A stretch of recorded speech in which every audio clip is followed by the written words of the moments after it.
To be perfectly honest, I think Eden Zero had the overall best chapter this week. Like, I haven't seen yet the spoilers for Black Clover, but just going off of the most recent chapter, since it did technically come out this week, and the next chapter doesn't come out until Sunday, which is next week. So like that doesn't a fine account.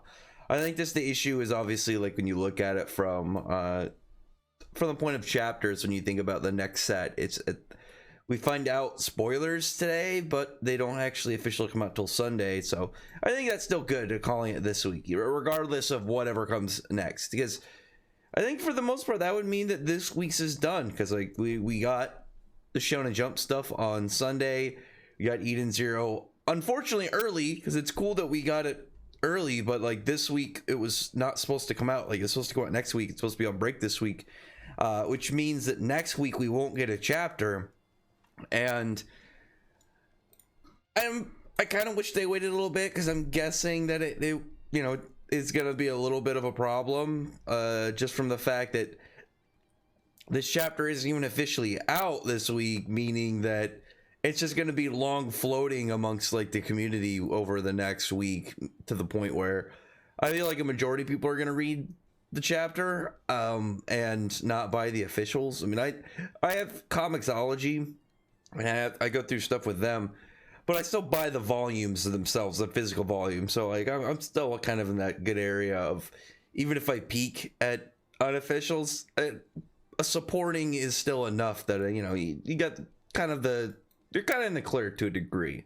But either way, this chapter gave what I would consider kind of like the perfect just layout for what's going on. It did the exact amount without doing too much, and on top of that, it was very informative. It was kind of like, for the people who read Black Clover, it was like I think like 2 or 3 chapters ago, just down on top, man. Well, when we saw all the characters from the Spade Kingdom's area of things, like from their side, seeing the stuff with like Morris and whatnot. It's just one of those ones where it's like you've been waiting for this chapter for a long time, and it has a lot of specifics that you really wanted to find out. But like in this chapter, like it was very obvious that Shiki couldn't beat Justice. Like we know Justice just from rank Erasion States Galactica level person. Like the Erasion States Interstellar, I assume they are at least around level with the Galactica, and then there's complications of why each Galactica is dangerous, just from the fact of their own abilities and whatnot, but also it's got this military might behind it. So there's definite variations and like outright variables for like their like roles and styles.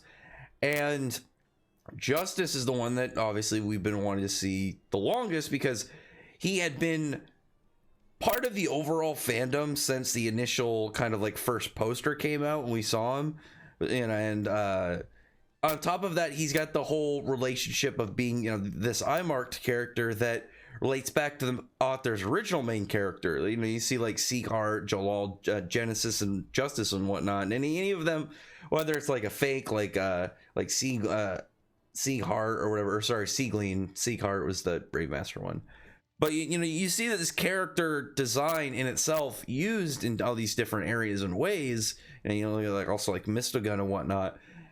And regardless of what their kind of like their position is in the story, they have a level of importance. And Justice was, he's that for Eden Zero. Like we still have a lot in Eden Zero overall, but it's very clear what Mishima is doing with Justice and Elsie. They're reversed Urza and Jalal. Like instead, Elsie's the criminal and Justice is the one going after, seeking just as his name suggests, justice. And his powers are similar to Elsie's. We didn't get like the full confirmation about like just the degree of similarity between their abilities until this chapter, and that's one of the things I was really hyped for, because his magic I knew was going to be, his ether gear was going to be like Jalal's magic, Sieg's magic. I knew it was going to be to a degree similar, but I wasn't sure to essentially what a level of kind of like, it's like celestial, it's like heavenly body magic or whatever. I was gonna say celestial body magic. I just, some of the translations, like I always get the old ones still, you know, creeping up in my head that I got used to before officials and whatnot, back when it was like all really rough fan translations and whatnot. But his heavenly body magic, you know, that being what Jalal used, and Elsie and Justice in this chapter are confirmed to have essentially the same ether grid. Not even essentially, they do have the same ether grid. They both have Star Drain. And the way that this works, just going off of what's been shown, is, you know, it absorbs ether from the planet, gives you a form. I'm curious to know if it's like the natural, like the nature of the ether of that planet gives you a form, or if it's like the quantity of it. Like, oh, this planet in terms of ether is like a 3 out of 5, so I get this outfit and this power or something. Because the Star Drain, the thing about Star Drain is Star Drain's power is, it's like half Urza's, half Jalal's, and at the same time, it's done in a way that keeps their power kind of fresh, while you understand, like I said, like the origins of where it can kind of come from. But on top of that, it's not as outright plain as like using the same attribute. Like, even if you have different powers, when it comes down to it, you have the same attribute. You're both using the same element, or in some cases the same ability. But with Elsie and Urza, it's like the power gives you a selection of set abilities, and though they can be the same, it's not like they're just kind of like mirror matching each other. It's really weird, just because we don't know the extent of Star Drain, and we don't really know the extent of the characters themselves. And one thing people pointed out in this one, because Shiki, I knew Shiki didn't stand a chance in this fight. Like, Shiki already was at a power level disadvantage, and Shiki was at a situational disadvantage because, like, his body was already worn down from his fight against Orc. Like, he used overdrive, so he had to go into that upper state of his. He had to use like a higher form of his power in order to defeat this dude. So not only that, but when you saw Justice's, because I don't want to say henchmen, but maybe subordinates, or, you know, just general lower ranked officers, they one shot B Squad 6, and we know that the Oceans are the big people for Nero. We know that those are like his elite group. That is his, you know, the important character cast of people, essentially. The rest of them are going to be strong, but not amazing. Like, not every character obviously is going to stack up to, you know, this is, you know, like top 5 kind of guys. Everybody else, for the most part, just has to be somewhat memorable. And I think right now, like, these guys for the most part have done that, the ones that have actually fought, because B Squad 1, though they were stronger than B Squad 6, we didn't really get a fight with them, and they got taken out pretty quick. And as far as we know, they're not getting out of Creed's whole like ether lock ability, like him putting in those little prisons. But in this chapter, like Justice, I almost said Jalal, so that's, you know, it's cool that Mishima like has him, but it is easy sometimes to get them like mixed up, and that I can understand from the fans. Like, I know that Justice, Jalal, and Sieg are 3 very different characters, but on top of the similarities between them that, you know, obviously Mishima does on purpose, him giving them similar names just makes it like that extra degree of difficult but cool at the same time.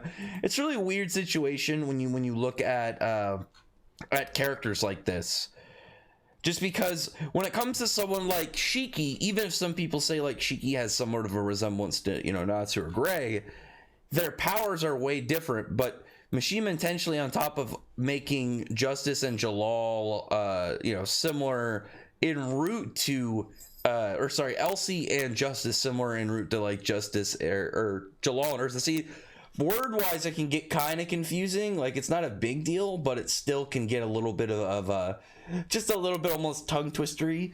But their powers are done in a way that Mishima has them similar to, or, you know, the people they're based off of. Like, you know, Star Drain is kind of like Urza's Requip, and Jalal, again, see, getting mixed up, and Jalal's Heavenly Body Magic. Mishima has done it in a way that kind of combines them, and he has that working into the plot. We don't know exactly what's up with Justice and Elsie. We just know that she is tied to his backstory, and he seems to really hate her, and I assume at some point in there she did something that she's not supposed to, maybe like killed his master or something, and then, you know, has the Ether Gear Star Drain to show for it. There's a good set of possibilities of where Mishima can go with this, just in general, and I am intrigued. I really want to know what his plan with these characters are, because I do trust him in the idea of, you know, where this could go, because Mishima, for the most part, really hasn't really let me down. Like, the only time I can really say in areas like where the series, like, man, I really wish that this part was like outright better, is in some of the places like if it gets rushed, but other than that, like the important characters he always tries to balance out, even in times of like series getting rushed. And I've always liked that, like any of the stuff that's like very vital, you'll still try and get through. And with Justice and Elsie, like seeing them fight, I'm really hyped as just to have in general, because like I said, their Ether Gear, even if it's the same, it's not going to be one of those mirror match ones where they almost cancel each other out. Like they have spells and weapons, so they're going to be, you know, melee fighting and just trying to keep range on each other, which I'm really hyped at seeing. Like, you see the spear, because for the most part, when it comes to the fight, Justice just runs through Shiki. He's just smashing him all over the battlefield, blitzing the hell out of him. Again, he's in his base kind of Ether Gear. He's in the starting out form. He just has the eye mark in his ether lines formed. He doesn't have like the ether lines extended over his body. He doesn't have like the parts where they're starting to, you know, lift up off of his body in that state, moving towards overdrive. He's not an overdrive. He's not using any of his biggest things, and it shows. Like, he's just beating the hell out of Shiki. And the first time Haru fought Sieg, he did a lot better than this. The first time Natsu fought Jalal, he did a lot better than this. It's unfortunate that Shiki's in an area where he doesn't have like a means to actually fight back against Justice, and he doesn't have a power to kind of like balance that out as well. Because one thing that screwed him over is he already used his overdrive, and just in the idea of, if he hadn't used that, he'd be like, oh, we still don't know like where his overdrive stacks up, so he could, you know, use that and turn the tides of this fight. No, we know where his overdrive is. We know it's nowhere near this current level, and we even have stuff about like from Laguna that even Drac and Joe, like, even though they beat him in like a nerfed version because his machine broke. So getting into the Galactica, we know that they are somewhere around level with the Arasion Sais Galactica, or so the Interstellar have to have like a outright level of threat to them just from like the start of things. And this was a good example of that, because Justice had to be really powerful so he could fight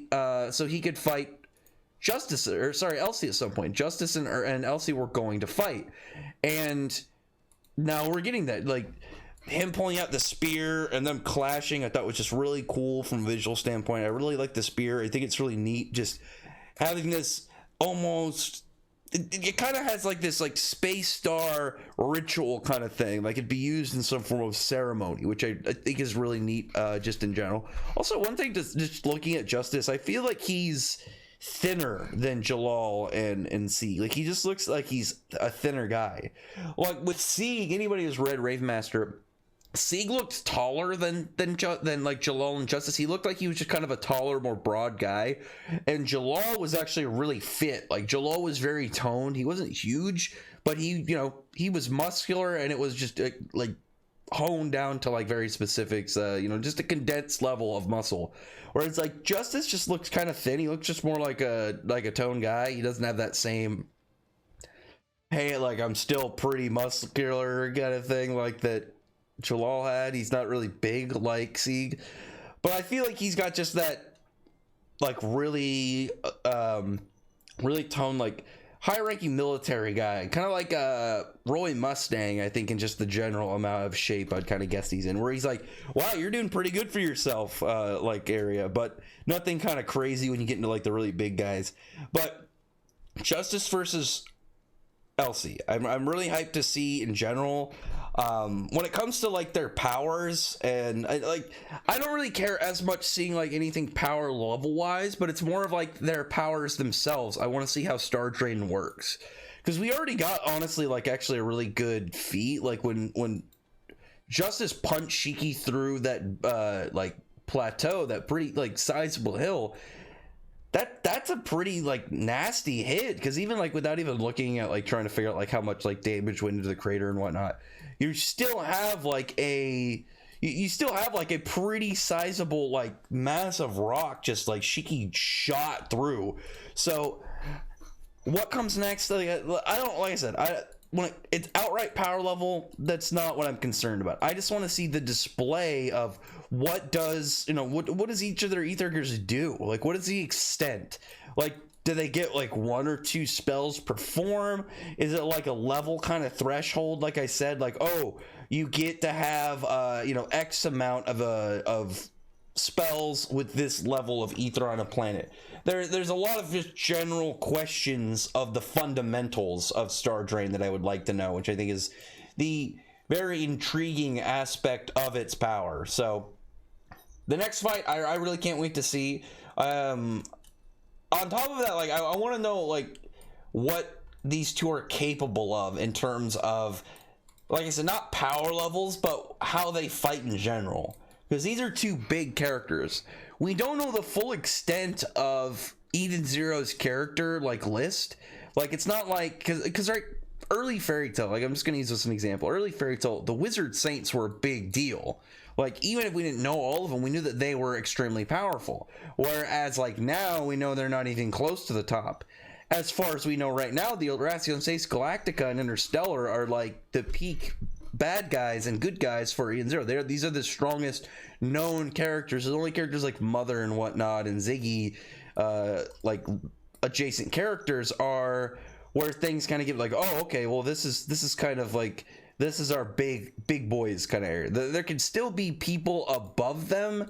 Like there could easily still have like, oh well, there's this group that's actually above the Interstellar, that they've been locked up, they're way worse, but we've been able to keep them under control, kind of thing. Like the worst of the worst kind of dudes, like the galaxy, or I guess it'd be this the solar system's like most wanted, but it's like, oh, we have them already, they're under wraps, but somehow they break out. I'm trying to like look at this part of the story from a future sense. So either way, like I'm pretty hyped. I want to see this next chapter. I really liked Star Drain so far. I think it's really interesting that Mishima is giving Elsie and Justice the same power, and how it's displayed though I really like so far, but I want to know how it goes. I didn't really talk about it much. I really like Justice's outfit. I think it looks really badass. I want to see it colored, but I think just the general layout of its design gives that whole space military feel. I feel like it has something to do with like the ornaments on it, like the kind of like weird star-like ornaments with some of like the parts on the design itself, the collar, and then the weird, I don't know what those even be called, like the strips of cloth coming down near the end of his cloak into being like this. I don't even know what to call this. It almost has like this peacock like feather design, where it just kind of like extends out on its own, but it just looks so cool, especially when he's moving, like the way that it's just all kind of like flying around and it opens up. It just looks badass, and I think that's one of the things that Mishima like was really smart about doing with his design. Just we'll see the meteor side of things when he's moving around, just how it affects like these areas, like this parts of his coat. But anyway, other than that, comment below, thumbs up the video, but from the like button, subscribe button, and check out my other videos. But other than that, I appreciate everybody's already subscribed. Thank you all for listening. Bye.